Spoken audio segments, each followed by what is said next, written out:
zangu, kwanza kabisa napenda nimshukuru Mwenyezi Mungu mwingi wa rehema aliyetujalia sisi sote kwa siku ya leo kukutana hapa.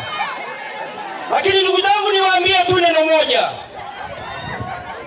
Wakati tukiwa huko nyuma tulikuwa tunaambiwa kwamba 2025 mwezi wa 10 ni mwaka wa uchaguzi.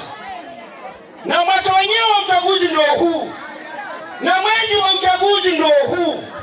Ni wajibu wetu sasa sisi wananchi kwa ujumla kwenda kuchagua Chama cha Mapinduzi. CCM oye! Chagua Samia, shwa. Leta Hamudi, shwa. Leta Jombo. Habari imeisha, asanteni sana.